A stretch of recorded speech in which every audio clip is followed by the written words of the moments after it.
ഇവിടെ കണ്ണ് കാണാത്ത ആള് ജീവിക്കാൻ വേണ്ടി പേന വിറ്റുകൊണ്ട് നടക്കാണ്. ആ ഒരു സമയം ഓടി വന്ന ഒരു പെണ്ണ് അയാളോട് 5 പേന ആവശ്യപ്പെടുന്നുണ്ട്. എന്നാൽ അയാൾ വിൽക്കുന്ന വില ഓരോ പേനക്ക് 30 രൂപ. അങ്ങനെ 5 പേനക്ക് 150 രൂപ അയാൾ പറയാണ്. ആ പെണ്ണ് അവിടെ നിന്ന് വില പേശിക്കൊണ്ടിരിക്കുകയാണ്. ഞങ്ങൾ സൂപ്പർ മാർക്കറ്റിലൊക്കെ പോയി വാങ്ങാന്ന് വെച്ചാൽ ഇതിൻ്റെ നല്ലൊക്കെ പേന കിട്ടും, അതും ഈ വിലക്ക് തന്നെ, എനിക്ക് നിന്റെ വാങ്ങേണ്ട ആവശ്യമൊന്നുമില്ലാന്ന് ആ ഒരു പെണ്ണ് പറയുന്നുണ്ട്. എന്നാൽ ഒരു മനുഷ്യൻ പാവം പോലെ പറയാണ്, സൂപ്പർ മാർക്കറ്റിൽ നിങ്ങൾക്ക് എന്നോട് പറയുന്ന പോലെ വില പേശി വാങ്ങാൻ പറ്റില്ലല്ലോ എന്ന് പറയാണ്. പിന്നീട് ആ പെണ്ണിന്റെ അടവ് അവള് മാറ്റാണ്. അവള് പാവം പോലെ നിന്നിട്ട് എൻ്റെ മക്കൾക്ക് പഠിക്കാൻ വേണ്ടിയിട്ടാണ്, പ്ലീസ് എനിക്ക് 140 രൂപക്ക് ഈ പേന തരണമെന്ന് ആവശ്യപ്പെടാണ്. അയാളും മക്കൾക്ക് പഠിക്കാൻ വേണ്ടിയിട്ടല്ലേ ഓക്കെ എന്നും പറഞ്ഞ് സമ്മതിക്കുന്നുണ്ട്. എന്നിട്ട് അയാൾ 5 പേന എടുത്ത് കൊടുക്കുന്നുണ്ട്. ആ പെണ്ണാണെന്ന് വെച്ചാൽ 150 രൂപക്ക് പകരം 2 20ന്റെ നോട്ടും ഒരു 10ന്റെ നോട്ടും കൊടുത്ത് പറ്റിക്കാണ് അയാൾ. അതിൽ ആ 10ന്റെ നോട്ട് 100ന്റെ നോട്ടാണെന്ന് അയാളോട് കള്ളം പറഞ്ഞിട്ട് അവിടെ നിന്ന് ആ പെണ്ണ് ഓടി രക്ഷപ്പെടാനായിട്ട് നോക്കുമ്പോൾ പിന്നിൽ നിന്ന് ഒരാൾ വിളിക്കുകയാണ്, ഈ കണ്ണ് കാണാത്ത മനുഷ്യനെ പറ്റിക്കാൻ മാത്രം അത്രയും തരം താഴ്ന്നു പോയോ നീ എന്നും പറഞ്ഞ് ആ ഒരാൾ ആ പെണ്ണിന് വഴക്ക് പറയുന്നുണ്ട്. എന്നാൽ ആ ഒരു കണ്ണ് കാണാത്ത ആൾ പറയാണ്, നിങ്ങൾ എന്തൊക്കെ പറയുന്നത്, അവരെന്നെ പറ്റിച്ചിട്ടൊന്നുമില്ല, അവൻ എനിക്ക് കറക്റ്റ് ആയിട്ടുള്ള പൈസ തന്നെയാണ് തന്നേക്കണത്, ദേ ഒരു 100ന്റെ നോട്ടും 2 20ന്റെ നോട്ടാണ് തന്നേക്കുന്നത്. എന്നാൽ വന്ന ആള്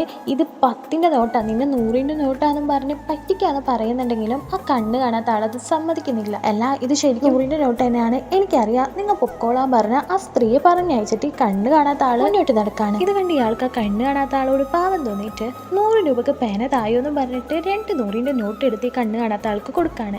എന്നാൽ ഈ കണ്ണ് കാണാത്ത ആള് ഇതിൽ 2 100ന്റെ നോട്ടാണുള്ളത്, 1 മതി എന്ന് പറഞ്ഞ് തിരിച്ചു കൊടുക്കുന്നു. അപ്പോൾ അയാൾ ചോദിക്കുകയാണ്, കറക്റ്റ് ആയിട്ട് നിനക്ക് 100ന്റെ നോട്ട് ചെയ്ത് 10ന്റെ നോട്ട് ചെയ്തെന്ന് അറിയാനായിട്ട് സാധിക്കുന്നുണ്ട്, പിന്നെ എന്തിനാണ് ആ പെണ്ണിനെ നീ രക്ഷപ്പെടുത്തിയെന്ന് ചോദിക്കുമ്പോൾ, എന്നെ പോലെ ഒരു കണ്ണ് കാണാത്ത ആളെ പറ്റിക്കണമെങ്കിൽ അവർക്ക് എത്രത്തോളം ബുദ്ധിമുട്ടുണ്ടായിരിക്കുന്നു ഞാൻ ആലോചിച്ചു, അതുകൊണ്ടാണ് ഞാൻ അവരെ ഒന്നും പറയാതെ വിട്ടത്, അവരാ പേന കൊണ്ട് രക്ഷപ്പെടാണെങ്കിൽ രക്ഷപ്പെടട്ടെ എന്നും ഈ കണ്ണ് കാണാത്ത ആള് പറയാം. എന്തായാലും ഈ സ്റ്റോറി നിങ്ങൾക്ക് ഇഷ്ടപ്പെട്ടിട്ടുണ്ടെങ്കിൽ ഒരു ലൈക്ക് ബട്ടൺ അമർത്തണേ.